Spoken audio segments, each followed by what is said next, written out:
Hello, welcome to the Restoring Balance podcast. I'm your host, Megan Garza, and I'm a health coach who specializes in helping my clients address digestive issues for clearer skin, better sleep, and healthier hormones.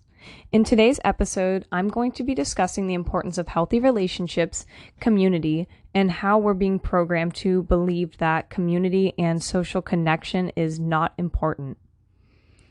So, what defines a healthy relationship?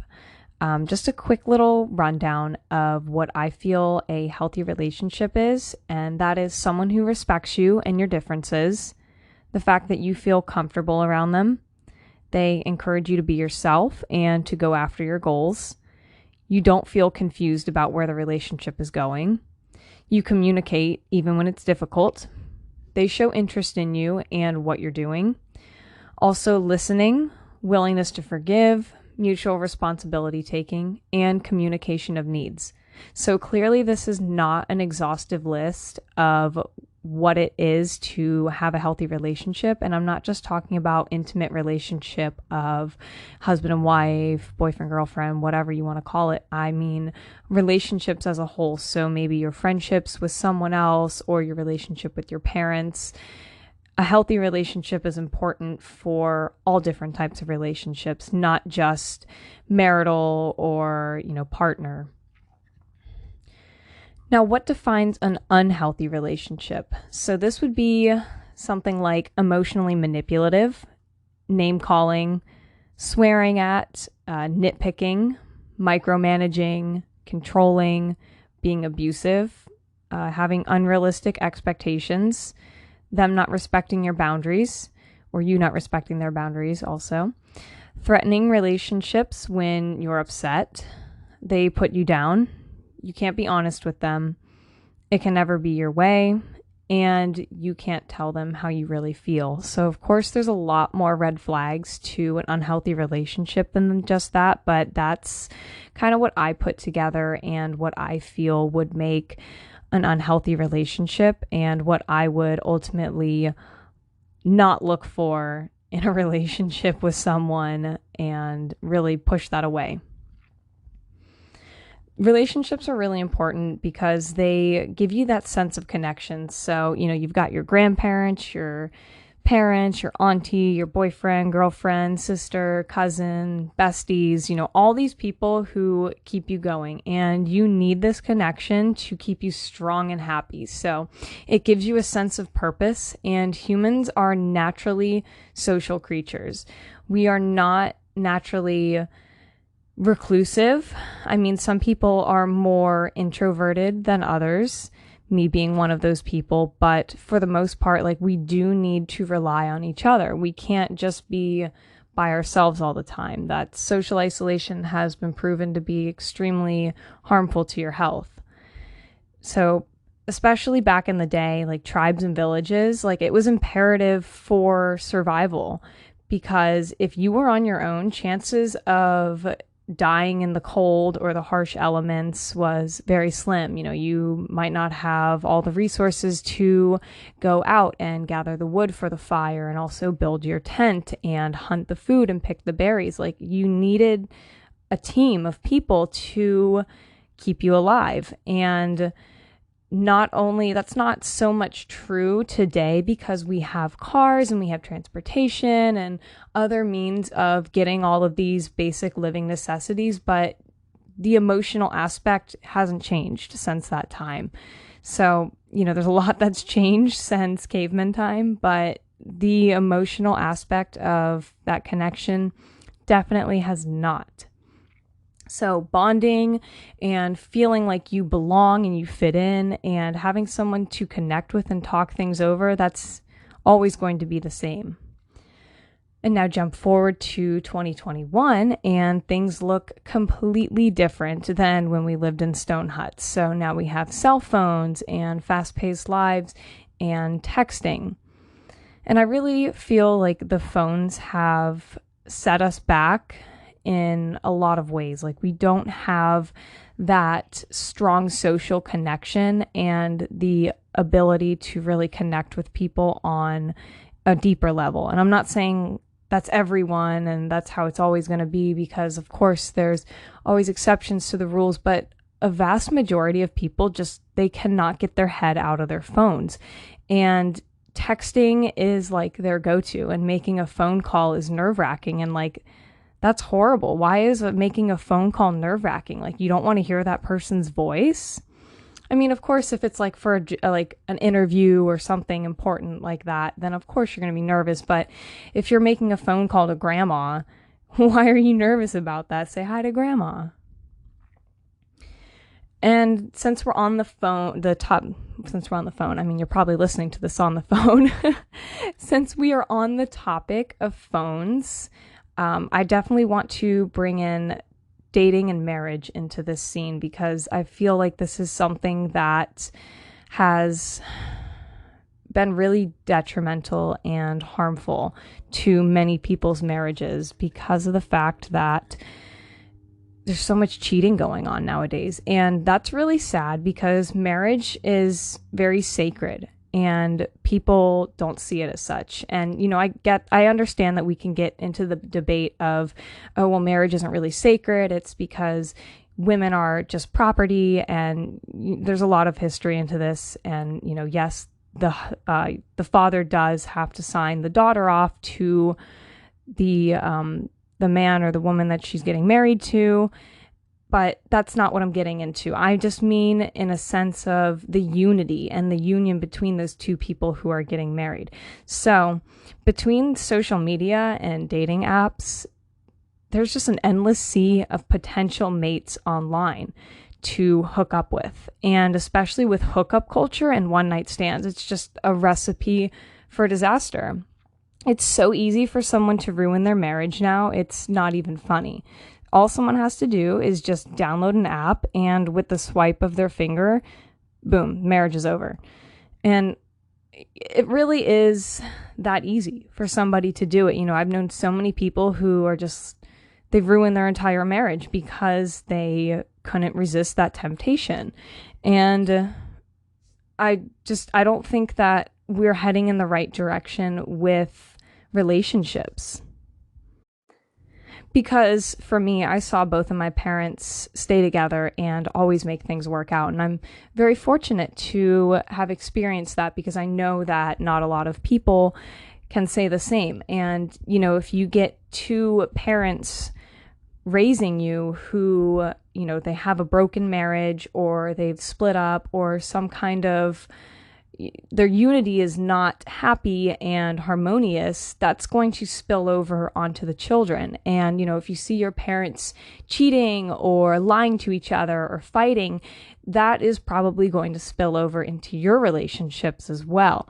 So, you know, strong communities really do come from parents and couples that stay together and not screw around on each other. So once you start getting into that territory, society really starts to unravel at the thread and the holes really start to open up. So we're not meant to be jumping around from person to person, especially when we are in a committed relationship, hence the word committed. And I think that it's really sad that people don't take relationships seriously. They think that it's just, oh, I can dispose of this person when I'm done with them and move on to the next guy or girl. And you know, that's horrible. How can you look at another human being and just say, I'm going to use you for this, and then when I'm done, like, that's it? And I get it. Not every relationship's going to work out, of course. But if you are continuously using people like this, definitely reevaluate where your priorities are, because it's not doing you any good. And now onto the topic of jumping from guy to guy or person to person. So, you know, they really tell us women that it's empowering to sleep with as many men as possible and to show our sacred lady parts online for the whole world to see, and that'll make you feel free and blah, blah, blah, blah, blah. But what they don't tell you is that every time you sleep with someone, especially without protection like a condom, you are receiving a part of that person. You are swapping fluids and exchanging your energy with that person. So sex is extremely sacred, and the more you give it away to random different people, the more it's going to deplete you. It's a lot more fulfilling to make love with someone who you feel a deep and profound connection with. So you'll never experience that with someone who you're just having a casual hookup. Sleeping with so many people just gives you this sense that something's missing, and it's not fulfilling. And I know that a lot of people have much different opinions about this kind of stuff in the 21st century, saying that, it's very empowering for a woman to be able to express herself sexually, but, at the end of the day, you're just giving it away to whoever comes your way. You're always just going to be searching for the next fuck, the next one who might just do it for you. And, that's really coming from a place of lust and not love. It does not replace the emotional and spiritual connection that you get when you're with an intimate partner who is a match for you. And I think for anyone who has gone from that walk of life of, I don't want to say like sleeping around, because it doesn't even have to be sleeping around. It can just be, teasing people or, leading people on. You're never going to get that same feeling of that initial, ooh, the butterflies in my stomach, this new person, that you will from someone who truly loves you. And, I totally get it. Loneliness does play a huge factor in seeking out these types of one-night stands. But, you really got to think about, in the long run, is this going to serve you any good? Another big part of this that I'm not going to dive into right now, but pornography really does play a huge role in this. And especially, I know a lot of men watch pornography, and it really warps their mind of what a healthy sexual relationship looks like. And that's where, a lot of people get these ideas of what it's supposed to be like to have sex and to have these connections with people. And being with someone who you love versus porn stars being with someone, like, that's all acting. It's all acting. The people don't love each other. They probably don't care about each other in that sense. And it's not a good situation for where we are going with relationships. But I know loneliness does play a big role in seeking out these types of one-night stands. The profound impact that loneliness can have on your health is just tremendous. So, we talk about getting proper rest, proper nutrition, vitamins, exercise, etc., but relationships really don't get talked about as much. Healthy relationships really are vital to your health. So it can have an impact on increasing your risk of developing depression, heart disease, obesity, a weakened immune system, dementia, and all kinds of illnesses that you might not think are associated with loneliness and relationships. You think, oh, well, that's probably just because of bad lifestyle choices and genetics and environmental. But, if you're lonely, your risk of all of this stuff goes through the roof. So really making sure that you are putting an emphasis on healthy relationships is critical if you want to be healthy. So if you have a toxic relationship or home life, that's really common. There's a lot of people that do struggle with that, and it's really easy to just stay in that environment and just take that kind of treatment, or, just stay in that environment and fight back. And I'm not talking negatively about that, because, there's a lot that goes into it. But this is why so many people who stay in bad situations, they just can't cut that toxic person out for their life, because it's just easier to continue to let the situation be, because there really is a lot that goes into cutting them out. And it's really painful because of the guilt and Also, it just might be really inconvenient for some people, like moving away from your partner who is toxic, or maybe you are relying on them financially. So it's a defense mechanism to protect yourself, because there's a lot of unknowns when you are getting rid of those toxic people out of your life, especially if it's you've experienced a lot of childhood trauma around toxic relationships.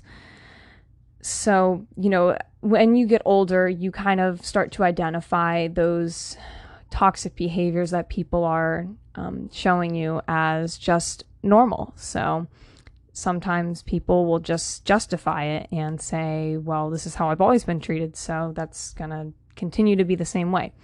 And also the fact that it might just be unsafe to speak out either emotionally or physically against what's going on. It might jeopardize something in your life. So say, for example, you have kids in the mix and your husband makes all the money and you're staying at home because you're the stay-at-home mom, but he's emotionally manipulative. So sparking the conversation about this behavior really might cause a rift that's either too uncomfortable for the wife to deal with, or maybe he might kick her out, or whatever the situation is. Sometimes staying silent might be the best option in the wife's eyes, just due to the potential threat that she could possibly face. So, yeah, speaking out's not always going to be ideal for what is going on.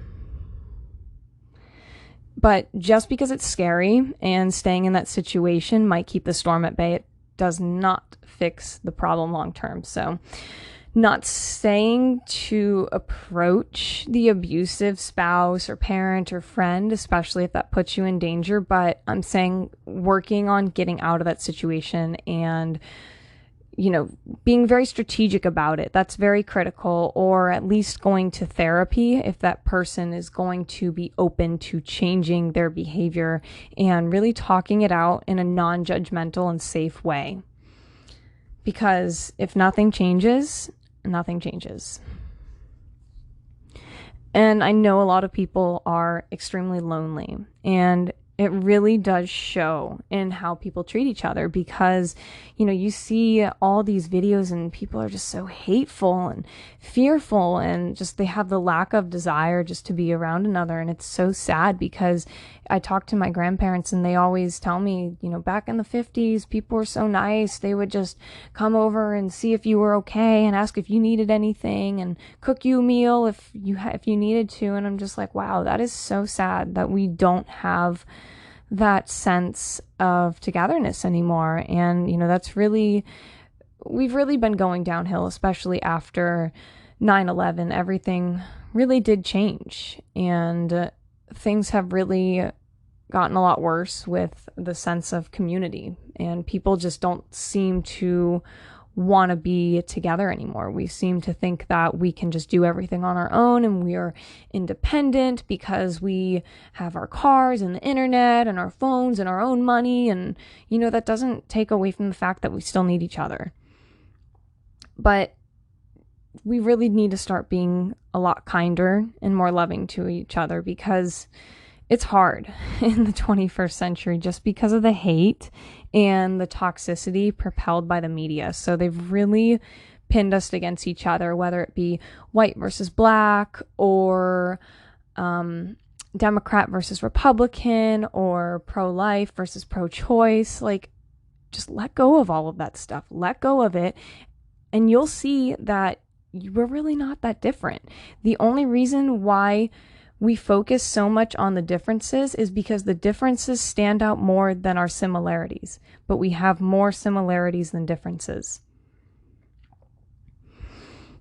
And I think it's hard for a lot of people to realize that, just because of their programming and the indoctrination that we have all been put into in the system, and also the fact that so many people's bodies and minds are just so toxic from the media and the crap food and their own ego, the fluoride in the water, heavy metals, childhood trauma, and All of these things make people project, and they're just projecting all of their negativity and toxicity onto others. So, you see those videos online of these people acting crazy and nutty and just horribly nasty to each other. And, you got to think something in that person's life triggered them. Maybe it was something that happened to them when they were a child and they perceived the situation a certain way and then they reacted that way.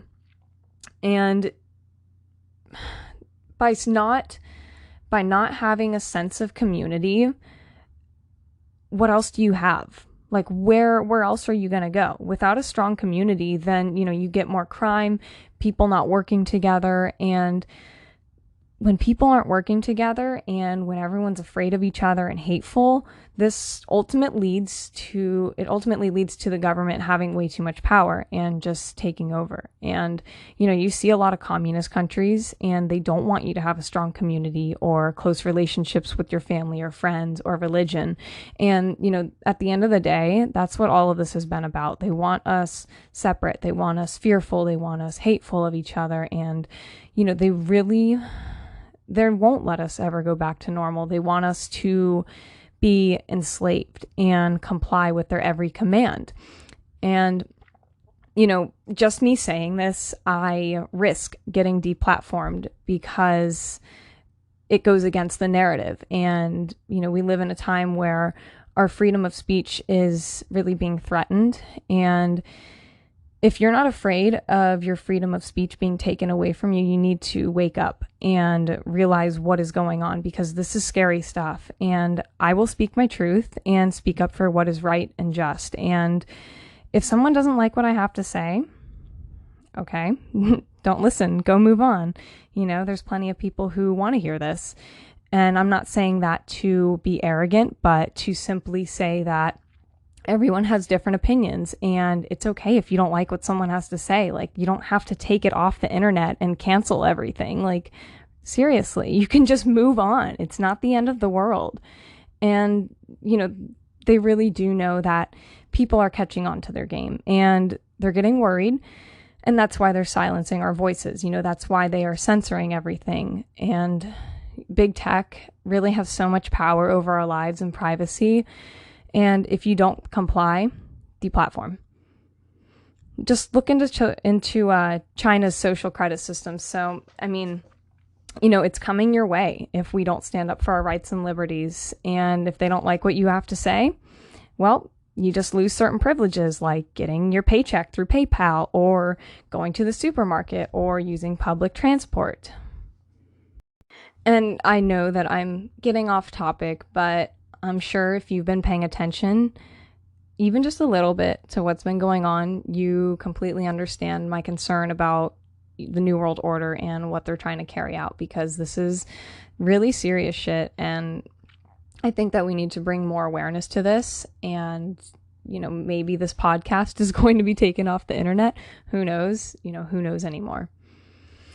But back to the point of relationships. So they're not always going to be perfect, but they're always going to be a work in progress. And, you don't want to be programmed to think that having a strong social connection is not important and to be fearful of everyone.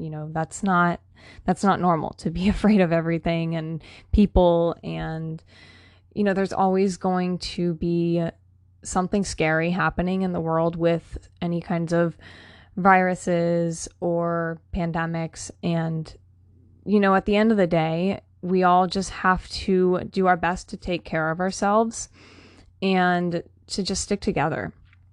And, one day with relationships, like them being a work in progress always, one day might be great, but the next day might be a huge struggle. And it's all just about having that mutual respect and just sticking with each other. So by spending more time with people in our communities and focusing on our similarities and by banding together, this really makes for strong communities. So you notice how much more friendly people are in small towns? Yeah, it's more of a sense of community. That's why. And you look at things like the Boulder, Colorado shooting, for example. That would not have happened if there was a strong community there. Cities are just ultimately failed experiments. People do not band together. They do not work together when they live in cities for the most part.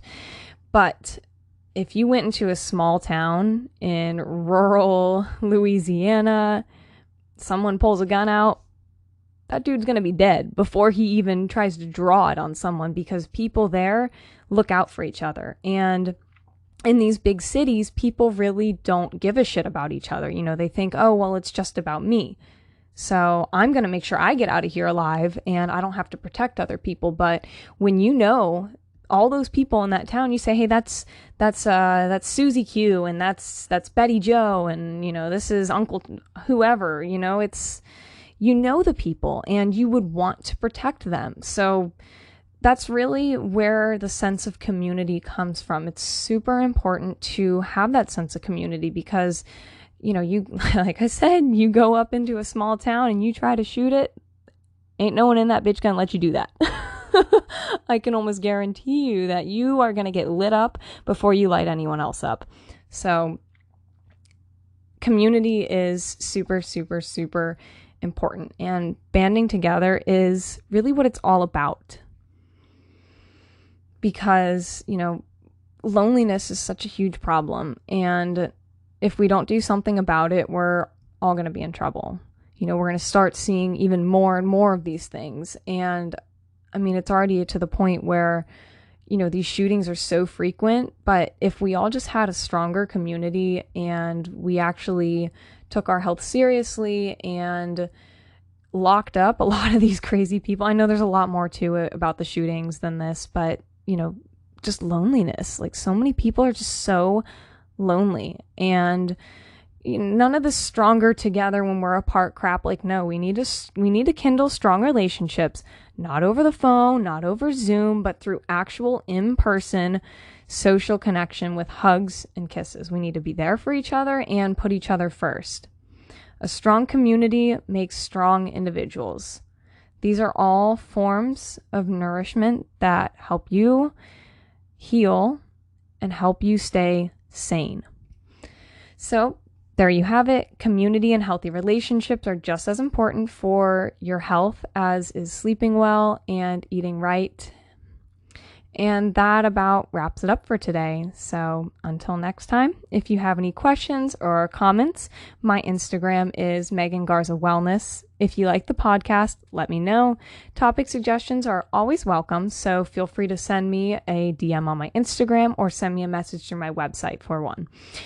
Thanks for tuning into my podcast, Restoring Balance. Be sure to check back next Thursday for the next topic.